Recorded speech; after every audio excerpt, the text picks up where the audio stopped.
Alfonso Pexegueiro nado en Anguares, Ponteareas, en 1948, é un dos poetas galegos máis sobranceiros do último medio século. Foi fundador en 1975 do Grupo Rompente, co que rachou coas convencións da poesía galega anterior, dende unha posición vanguardista. O seu poemario, Seraogna, foi o primeiro libro editado polo colectivo. Nesta obra, Pexegueiro retorna á infancia para presentar a súa particular visión do mundo rural no que se criou, a parroquia de Anguares, subvertindo a relación do individuo co seu entorno.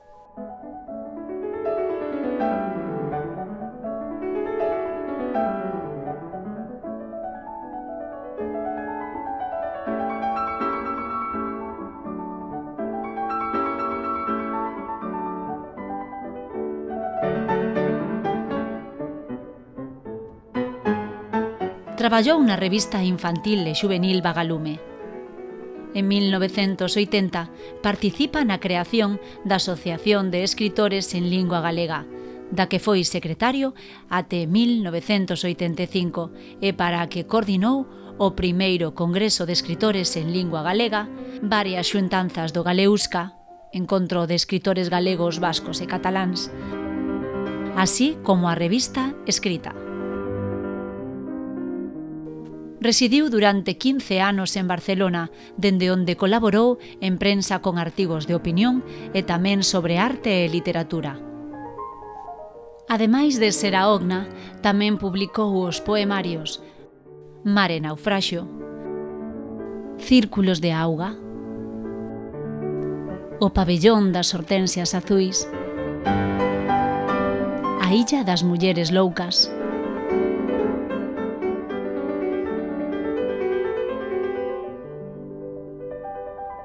Serán os cisnes que volven, Hipatia, O ruiseñor dos Balcáns e O lago das garzas azuis. En narrativa é autor de relatos para Salferir, O deserto de Navalpán, Desatinos dun maldito e Dados blancos. E en teatro é autor da obra Lapsus.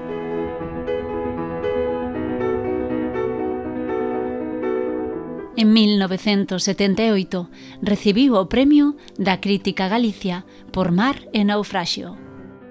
E no ano 2014 recibiu o premio Fervenzas Literarias ao mellor libro de teatro por Lapsus. Que os soños nos axuden a descubrir a realidade e que a realidade nos permita descubrir os soños.